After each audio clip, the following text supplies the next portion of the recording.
Hello, welcome to Dundrolls Podcast. I'm your host, Justin. So, it's been a while since I've done movie reviews. I've been busy with X-Men month and Hero Clicks videos. Also, my other problem is there haven't been any movies really I've been wanting to see.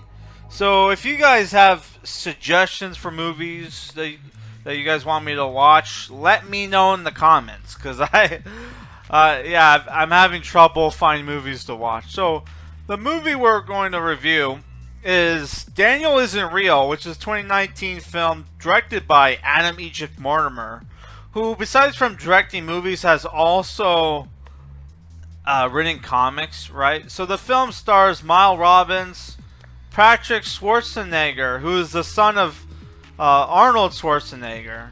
Which the whole the whole marketing for this movie when it first came out was like, oh, Arnold Schwarzenegger's son, who looks just like him, is in the movie. Which I thought, based on the trailers, like, all great, another famous actor's son starring in the movie, right? So because of that, it took me a while to watch the movie.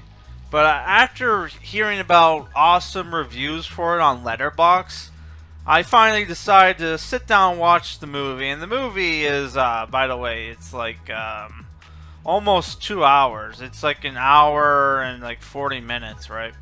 So the movie was so good, I want to spoil the whole movie.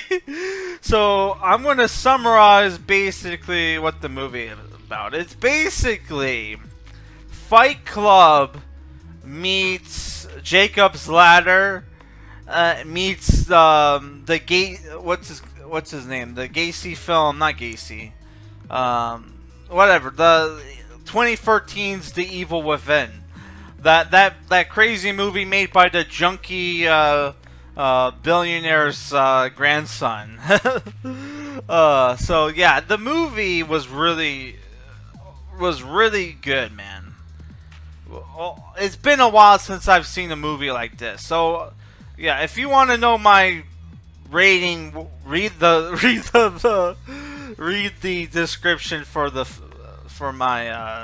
review, because usually my rating is a process. I do the review first, and then after giving my review, I come up with an idea, okay, what's the rating supposed to be? So right now I don't know what the rating's going to be, but read the description, it's going to be there. So now I'm just going to go all spoilers, okay? So the movie I think takes place in New York, right? The movie is about this kid named Luke, who, when he was a child, after after his parents were arguing, right, he decides to walk out and go out to play. As he's going out to play, he stumbles upon a crime scene where some guy committed a mass shooting at a cafe, right? That's when the titular Daniel shows up, who starts off as Luke's imaginary friend that only he can hear or see, right? And you have these really imaginative, like, visual scenes where, like, you know, they're playing, they're imagining they're in a castle, they're having sword fights with brooms, and it's like you can hear the sword effects, and you actually see them fighting with real swords. So, like, Daniel tells Luke what to do, and one of the things that he tells Luke to do is, hey, take all your mommy's pills and put them in the blender and make her a drink. And he almost kills Luke's mom, right?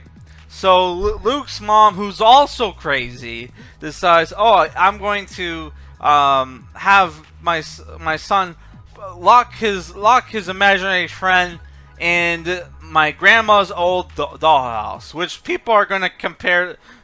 Because of that, people are going to assume this movie's ripping off Hereditary, right? The 2018 horror film, right? But it's not. Which I'm not a huge fan of that movie, honestly. I didn't watch like the last 20 minutes. I just shut it off. But yeah, so like time skips to Luke in college. He's an emo kid. He's not very popular with girls. He doesn't have a lot of friends. His mother's still crazy, right? And he starts seeing this psychiatrist, who tells him, "Hey, maybe you should reconnect with your imagination," right? Which Luke probably should have told him, "Well, my imagination tried to kill my mother." So what happens is he goes to his mom's house, unlocks the dollhouse, and Daniel shows up as an adult, played by Patrick Schwarzenegger, who's very cool, suave, who constantly gives Luke advice. Right? He even helps him in a situation where Luke's mother tries to kill himself, and he gives Luke advice, so he's able to de-escalate the situation. While this is going on, Luke becomes best friends with Daniel again. Daniel, who's obviously not just an imaginary friend, who helps him not only tell him shit like he wouldn't know, like quotes for books. He's able to read, read shit. He helps Luke cheat in class, right? He helps him pick up girls and stuff. He helps him with a bunch of shit. But the one problem that Luke has with Daniel is Daniel can be violent at times and tries to beats the shit out of.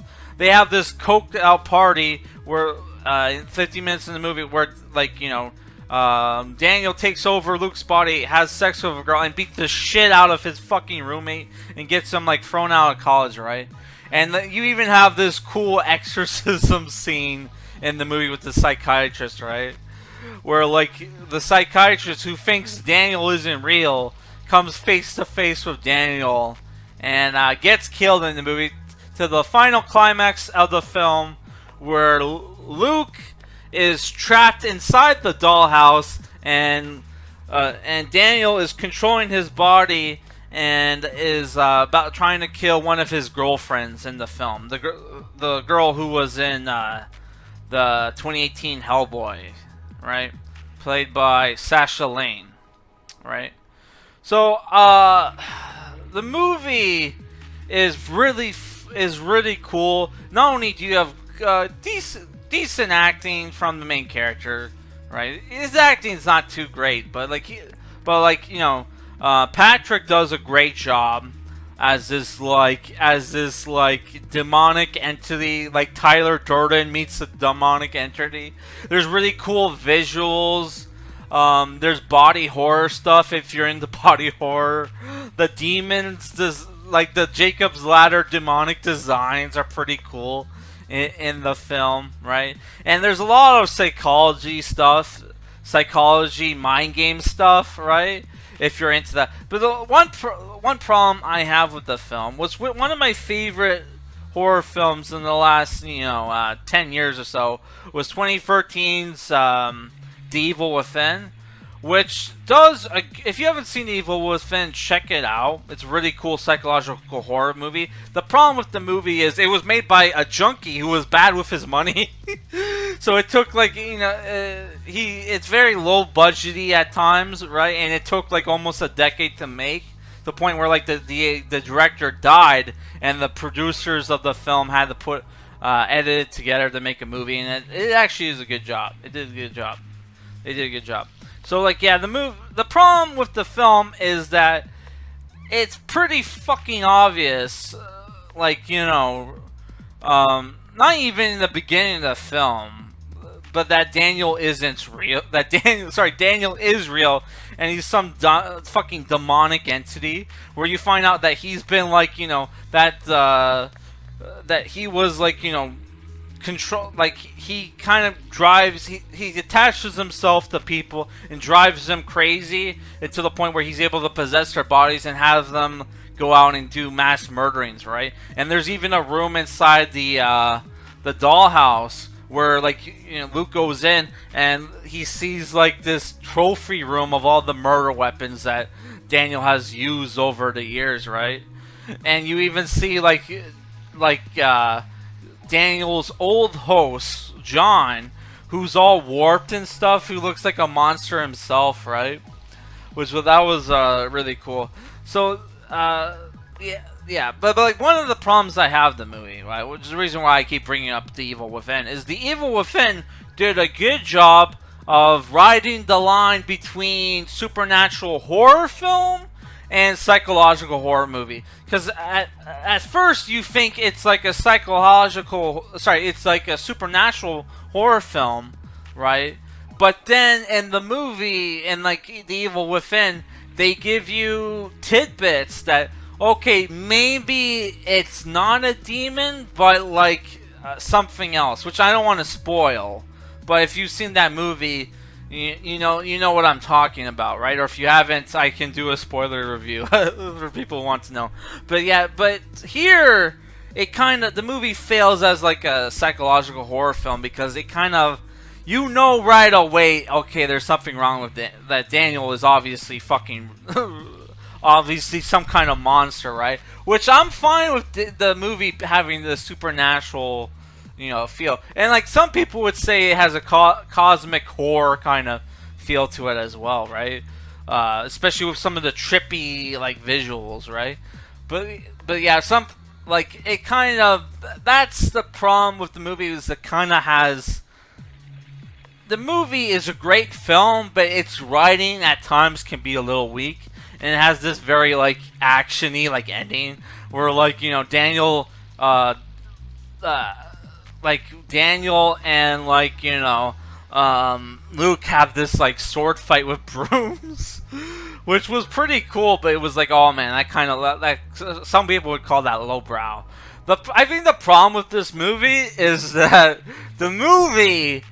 This movie should have been pitched to Konami as a fucking Silent Hill fucking film. Because this would have made a fucking awesome Silent Hill game. Right? Kind of like the Silent Hill 4 The Room. Which somebody needs to fucking show the fucking execs at like Konami this fucking movie, man. Because it would make for a fucking great fucking Silent Hill game. God knows they need these fucking ideas, right? Hey guys, nobody's gonna give a shit about your pachinko machines if you let your IPs go stale and you don't use them for the fucking games, assholes. Make some fucking games once in a while. But yeah, that's it for this review, guys. If I were to give a movie a rating, I personally think it's a 9 out of 10, but because of the problems of the film, and it kind of drags a bit, I'm giving it 7.5 out of 10, but I really enjoyed the film, and I think everybody should watch it. So just remember, if you guys want me to do movie reviews, regular movie reviews, you gotta give me suggestions, because I'm running out of ideas of what movies I don't fucking watch, right? Yeah. Okay, bye guys.